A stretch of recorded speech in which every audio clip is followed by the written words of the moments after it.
Saudara sekalian, mulai malam hari ini kita akan mengadakan seminar teologi online dan formatnya adalah 30 menit presentasi, sementara saudara bisa mengajukan pertanyaan secara tertulis dan saya akan memberikan jawaban pada 30 menit yang berikutnya. Nah, yang awal ini saya akan membahas tentang Allah Tritunggal. Pertemuan pertama tanpa tanya jawab, tapi pertemuan kedua dan selanjutnya akan ada tanya jawab. Nah, ini kita lakukan karena setiap sore jam 5 kita biasanya mengadakan acara mesbah keluarga. Selain pujian penyembahan juga ada pertanyaan-pertanyaan dan cukup banyak yang menanyakan mengenai masalah teologi, sehingga saya pikir perlu diadakan seminar online ini. Ada tema-tema lain yang tentu akan kita bahas di kemudian hari, misalnya tentang apakah Alkitab itu firman Allah, apakah Alkitab itu bisa salah, bagaimana dengan apokrifa, apakah benar ada Injil yang hilang. Kemudian kita akan bahas tentang akhir zaman, kita akan bahas tentang hal-hal yang praktis juga, misalnya apakah orang Kristen yang sudah menikah boleh bercerai karena alasan A, B, C, D, dan kalau yang sudah bercerai bolehkah menikah lagi.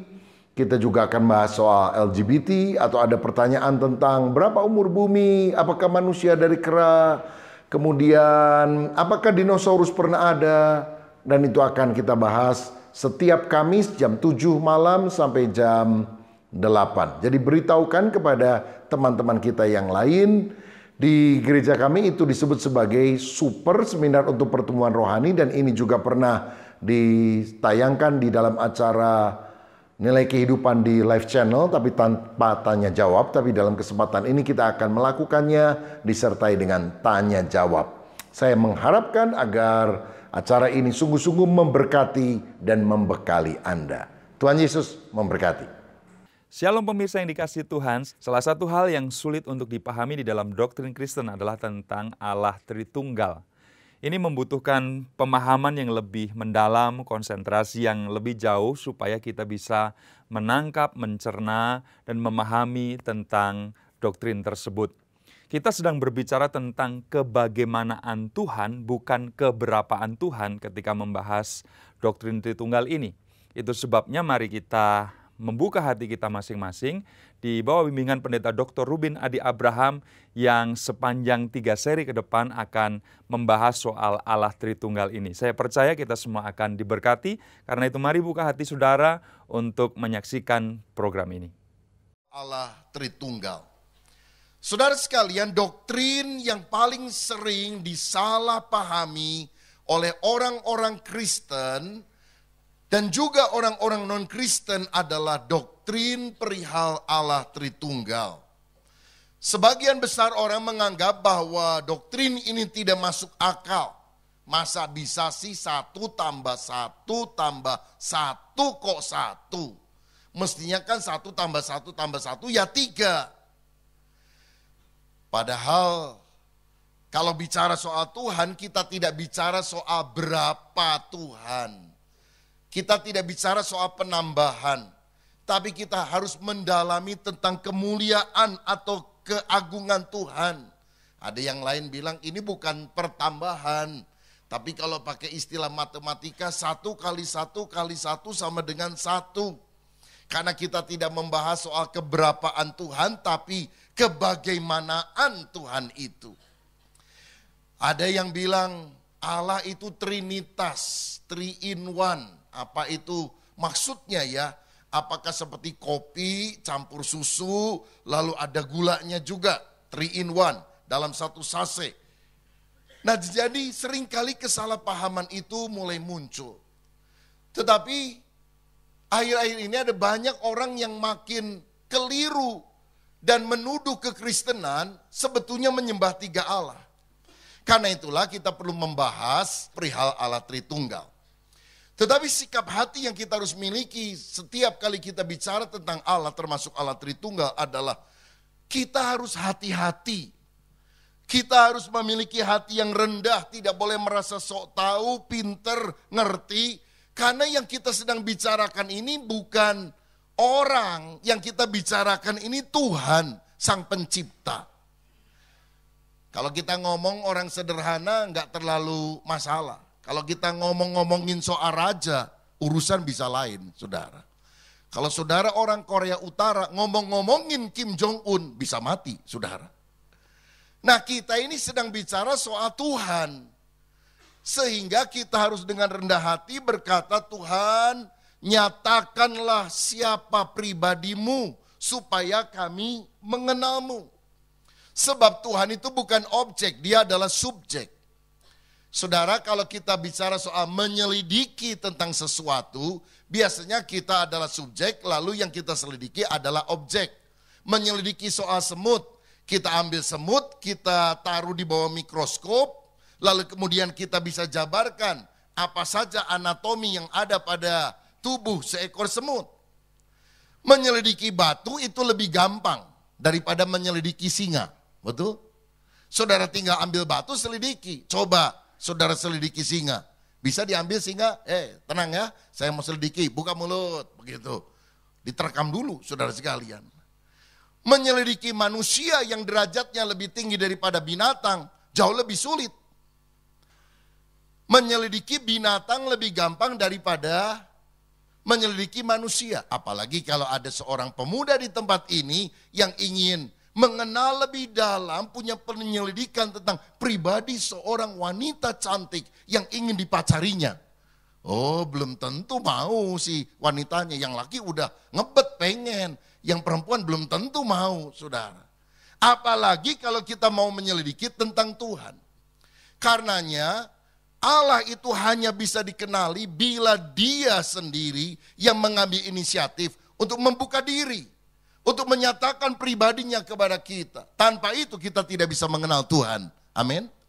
Dan kita bersyukur karena di dalam Alkitab ditunjukkan bahwa Allah itu dalam kasih karunia-Nya mau menyatakan diri kepada manusia. Dan kita diberi hikmat oleh Allah sebagai makhluk yang diciptakan sebagai gambar dan rupa Allah, makhluk yang berakal budi, makhluk yang cerdas, yang bisa menangkap sekelumit tentang pribadi Allah yang begitu dalam. Sebab sehebat-hebatnya manusia, tidak mungkin kita bisa memahami Allah yang sedalam-dalamnya. Memahami diri kita yang sedalam-dalamnya aja kita nggak ngerti, apalagi memahami tentang Allah. Coba bagaimana caranya pisang goreng saudara makan, lalu bisa menguatkan tubuh kita. Coba jelaskan. Bisa? Nggak bisa kan? Yang kita tahu cuma makan pisang goreng sebanyak-banyaknya supaya tidak lapar, jadi kenyang. Begitu. Jadi untuk menyelidiki proses yang ada dalam hidup kita aja sulit, apalagi menyelidiki tentang Allah. Tetapi bukan berarti Allah itu tidak bisa dikenal, karena Dia memang sudah membuka diri. Tapi ingat, ini dimensi yang lebih rendah, sulit memahami dimensi yang lebih tinggi. Binatang lebih sulit memahami manusia. Lebih gampang manusia memahami binatang. Setuju? Kucing susah memahami saudara. Saudara lebih gampang memahami kucing. Nah, kalau kita lihat gambar berikut ini ada gambar beberapa benda dalam dimensi berbeda. Yang pertama adalah garis. Garis itu berapa dimensi? 1. Yang kedua bujur sangkar. 2 dimensi. Ada satu lagi kubus. Berapa dimensi? 3 dimensi. Ya, ada permainan itu ya. Dari kubus namanya Rubik. Nah, di sini cuma kita lihat 3 warna dalam dimensi itu. Kuning, merah, biru. Tapi sebetulnya ada 3 bidang lagi yang tidak nampak dalam gambar itu. Hijau, hitam, sama putih. Nah, jadi satu kubus itu punya 6 bidang yang berbeda. Sekarang saya mau tanya. Kalau bujur sangkar ingin memahami kubus, susah atau tidak? Lebih gampang mana? Kubus memahami bujur sangkar atau bujur sangkar memahami kubus? Lebih gampang yang lebih tinggi memahami yang lebih rendah daripada yang lebih rendah memahami yang lebih tinggi. Bisa paham saudara? Kubus itu kan cuma bidang 2 dimensi begini. Jadi kalau kubus dihadapkan pada, kalau bujur sangkar dihadapkan kepada kubus, dia pikir, oh di hadapan saya ini ada 6 bujur sangkar yang berbeda-beda. Padahal sebetulnya yang ada di hadapannya bukan 6 bujur sangkar. Yang di hadapannya cuma ada 1 kubus. Cuma lebih tinggi dimensinya. Begitu juga binatang memahami manusia. Sangat terbatas pemahamannya. Manusia memahami sesama manusia. Nggak terlalu mudah. Kecuali orang itu mau mengungkapkan dirinya dalam wawancara pribadi, pendekatan dan sebagainya. Manusia mau memahami Allah. Siapa kita? Tetapi oleh karena kasih karunia-Nya Tuhan mau menyatakan dirinya. Walaupun pemahaman kita tentang Allah tidak pernah sempurna. Dalam arti kita nggak bisa mengenal Allah sedalam-dalamnya sampai 100%.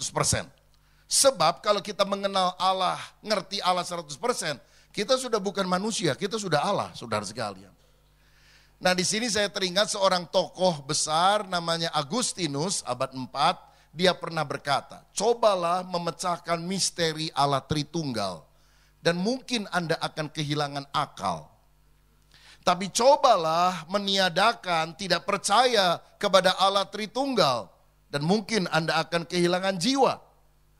Karena kalau saudara tidak percaya kepada Allah Tritunggal, tidak percaya Yesus adalah Tuhan, engkau tidak akan selamat. Jadi kita harus percaya kepada Allah Tritunggal, walaupun kita tidak mungkin bisa memahami sedalam-dalamnya. Satu kali ketika Agustinus berusaha untuk merumuskan doktrin Allah Tritunggal, sampai pusing dia, akhirnya dia jalan-jalan di pinggir pantai, lalu dia lihat ada seorang anak, yang kemudian lagi bikin dari pasir itu saudara sebuah lubang dan dia coba masukkan air laut ke dalam lubang yang dia gali itu. Dia tanya, nah apa yang kamu lakukan? Oh, saya mau pindahkan air laut ini ke dalam lubang yang saya buat. Agustinus ketawa, saudara sekalian, ini anak bodoh banget sih. Itu laut begitu luas dia mau masukkan dalam lubang pasir yang kecil. Tapi tiba-tiba Roh Kudus menyadarkan dia, kamu juga bodoh. Masa Allah yang begitu besar mau kamu masukkan dalam otakmu yang cuma sebesar bakpao itu? Maka Agustinus bertobat, saudara sekalian. Nah, jadi ketika kita memahami tentang Allah Tritunggal, kita harus dengan rendah hati berkata, Tuhan, aku tidak paham. Tapi nyatakanlah itu sejauh engkau mau menyatakan diri, dan apa yang Tuhan nyatakan melalui Alkitab itu sifatnya cukup. Cukup untuk membuat kita mengenal siapa dia, sehingga kita bisa percaya kepada dia, bisa diselamatkan, dan bisa mengabdikan diri sepenuh hidup kita kepada Tuhan sampai selama-lamanya. Nanti di sorga kita akan mengenal dia muka dengan muka, lebih jelas. Sekarang Paulus bilang kita melihat samar-samar dalam bayang-bayang, tapi kelak kita akan lebih bisa mengenal dia. Tetapi setidaknya ada beberapa prinsip utama yang kita perlu pahami. Saudara, saya mau tandaskan bahwa kekristenan itu adalah kepercayaan yang menyembah Allah yang esa, bukan menyembah 3 Allah, politeisme. Karena apa? Kalau kita lihat dalam Alkitab Perjanjian Lama dan Perjanjian Baru, tentang keesaan Allah ini berulang-ulang dinyatakan. Contohnya, Musa dalam Ulangan 6 ayat 4 menulis ini. Dengarlah hai orang Israel, Tuhan itu Allah kita, Tuhan itu esa. Jadi apakah Alkitab bertentangan dengan sila pertama ketuhanan yang Maha Esa? Tidak, karena kata Tuhan yang esa itu ada di dalam kitab suci. Yang kedua, dalam Maliahi 2 ayat 15, bukankah Allah yang esa menjadikan mereka daging dan roh? Berarti Nabi Maliahi juga berkata bahwa Allah itu esa. Bagaimana dengan perjanjian baru? Saya ambil beberapa contoh saja. Markus 12 ayat 29. Jawab Yesus, ini yang ngomong sekarang Yesus. Hukum yang terutama ialah, baca bersama, dengarlah hai orang Israel, Tuhan itu Allah kita, Tuhan itu esa. Jadi yang ngomong Tuhan itu esa, siapa? Yesus. Paulus bagaimana? Dalam 1 Korintus 8 ayat 4 dia berkata tidak ada berhala di dunia dan tidak ada Allah lain daripada Allah yang esa. 1 Timotius 2 ayat 5 Paulus masih berkata begini, karena Allah itu apa? Esa, dan esa pula dia yang menjadi pengantara antara Allah dan manusia, yaitu manusia Kristus Yesus. Saya rasa cukup ayat-ayat ini, masih banyak yang lain. Perjanjian lama, perjanjian baru yang bicara bahwa Allah itu esa. Jadi kekristenan adalah kepercayaan yang menyembah Allah yang esa. Sila pertama berkata, ketuhanan yang maha esa. Yang bilang orang Kristen tidak sesuai dengan Pancasila, nggak ngerti kitab suci. Saudara-saudara sekalian, kita akan dalami sekarang kata esa itu artinya apa. Dalam bahasa Ibrani, kata esa itu ditulis dengan kata ehad. Nah, kata ehad itu bukan hanya satu, tapi juga bisa berarti kesatuan. Bukan hanya one, tapi juga united, all together, kesatuan bersama-sama. Bedakan dengan kata tunggal. Misalnya dalam Kejadian 22 ayat yang kedua, firman-Nya, ambillah anakmu yang tunggal itu. Abraham disapa oleh Tuhan sebelum mempersembahkan Ishak, anaknya yang tunggal. Kata tunggal yang dipakai di sini bukan ehad, tapi yahid. Kata yahid artinya tunggal, satu. Tetapi kata esa selain satu, tetapi juga bisa berarti kesatuan bersama. Contohnya, dalam Kejadian 2 ayat 24, sebab itu seorang laki-laki akan meninggalkan ayahnya dan ibunya dan bersatu dengan istrinya, sehingga keduanya menjadi satu daging. Kata satu daging, satu yang dipakai adalah ehad. Suami dan istri, berapa pribadi? Dua pribadi yang berbeda. Tapi kata yang dipakai setelah pernikahan adalah ehad. Dua menjadi satu, menjadi ehad, menjadi esa di dalam pernikahan. Pribadinya masih tetap ada tidak? Ada. Tetapi kesatuan bersama itu juga ditulis dengan ehad. Bapak Ibu Saudara, di dalam Alkitab kita lihat Perjanjian Lama, kata Allah itu ditulis dengan berbagai istilah. Yang paling banyak adalah El atau Eloah atau Elohim. Ada juga YHWH, tetragramaton, 4 konsonan huruf mati yang kita tidak tahu cara menyebutnya. Sebab kalau kita tanya kepada orang Yahudi yang bahasa Ibraninya dipakai mula-mula untuk penulisan Perjanjian Lama, mereka begitu melihat kata YHWH itu nggak berani nyebut karena mulut terasa najis untuk menyebutnya. Tiap kali lihat YHWH, yang dia sebut adalah Adonai. Nah saudara-saudara, jadi ada Adonai, ada Elohim, ada YHWH. Orang Indonesia biasanya menyebut dengan Yahweh. Ada yang bilang Yehovah. Nah saudara-saudara, sebetulnya kalau kita lihat dalam bahasa Ibrani itu, ada perbedaan subjek, singular, dual atau plural. Ada kata yang sifatnya tunggal, ada kata yang sifatnya dua, ada kata yang sifatnya jamak atau banyak. Nah, Allah seringkali ditulis El atau Eloah, itu artinya tunggal, tapi lebih sering ditulis Elohim, artinya jamak. Pertanyaannya, kenapa di dalam Alkitab lebih banyak kata Elohim yang sifatnya jamak daripada El yang sifatnya tunggal? Karena pasti ada maksud Tuhan membuat kita mengerti bahwa Allah yang esa itu memiliki juga kejamakan dalam dirinya. Coba kita lihat Kejadian 1 ayat 26 yang berkata demikian. Berfirmanlah Elohim, baiklah apa?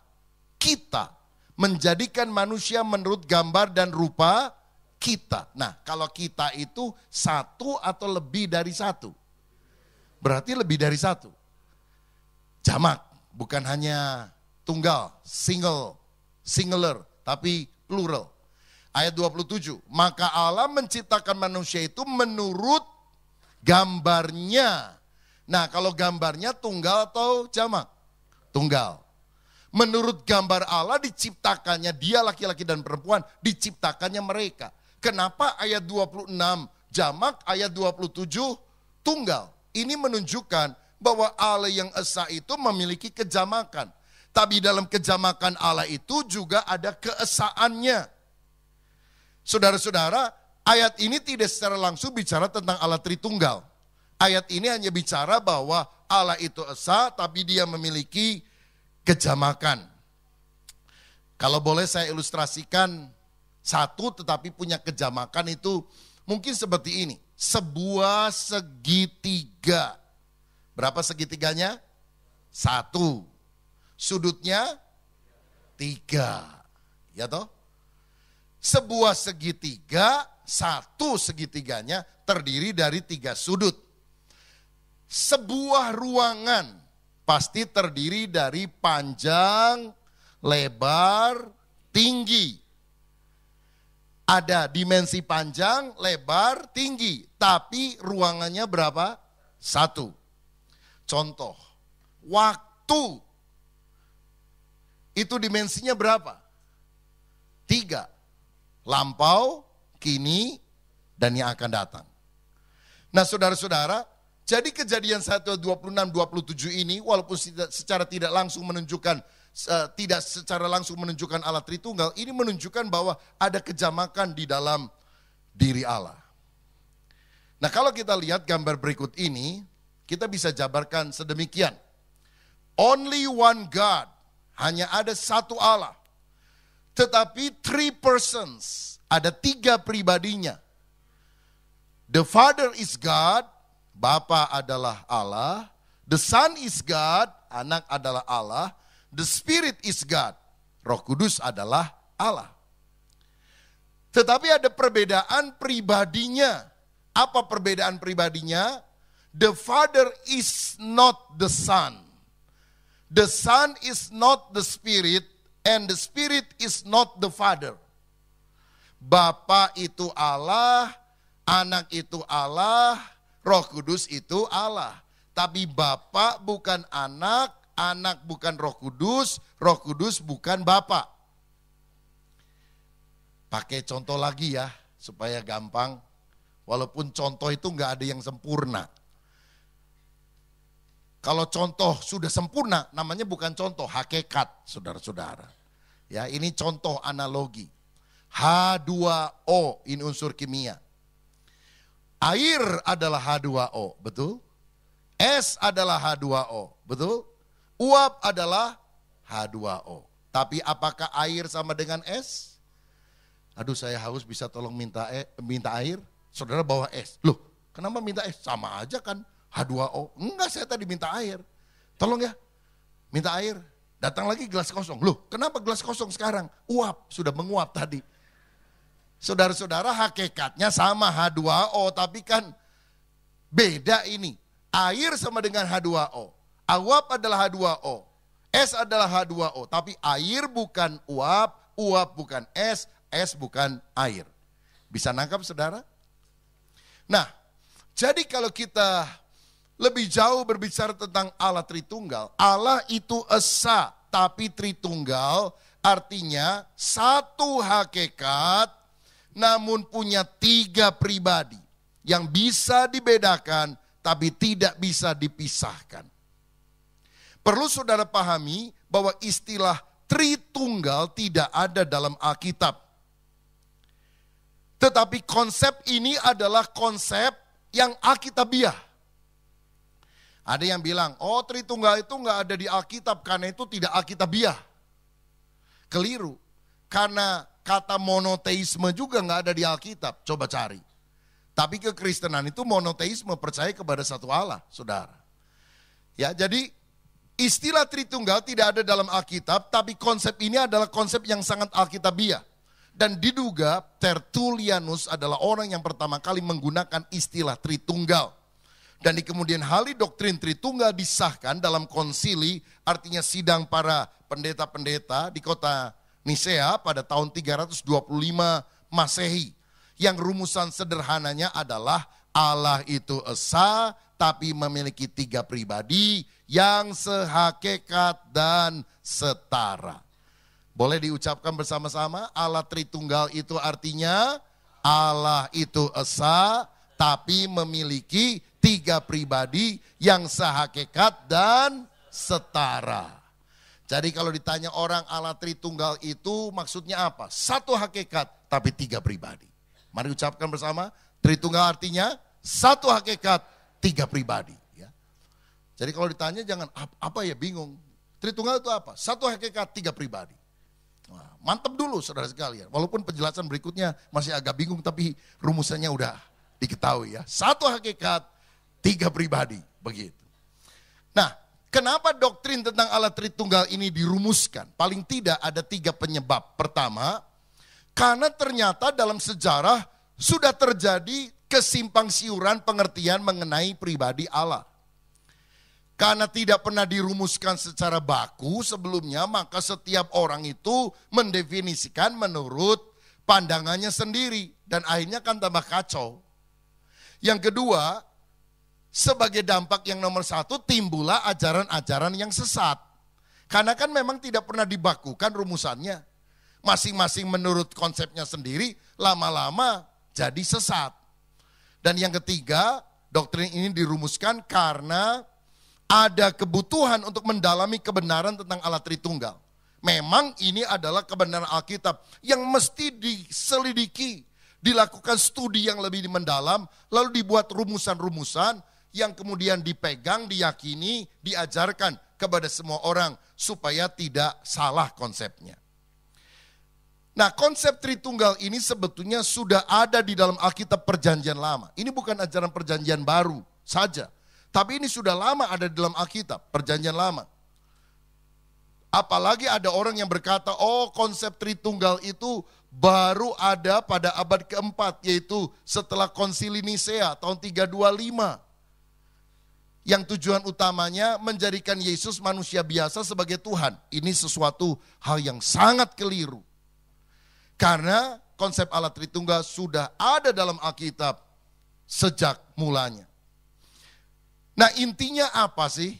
Kenapa kalau kita lihat di dalam kekristenan itu mesti dijabarkan tentang Allah Tritunggal? Intinya gini, kalau kita baca Alkitab dengan seksama, kita akan lihat Bapa adalah Allah. Tetapi kalau kita lihat ayat-ayat berikutnya, Yesus adalah Allah.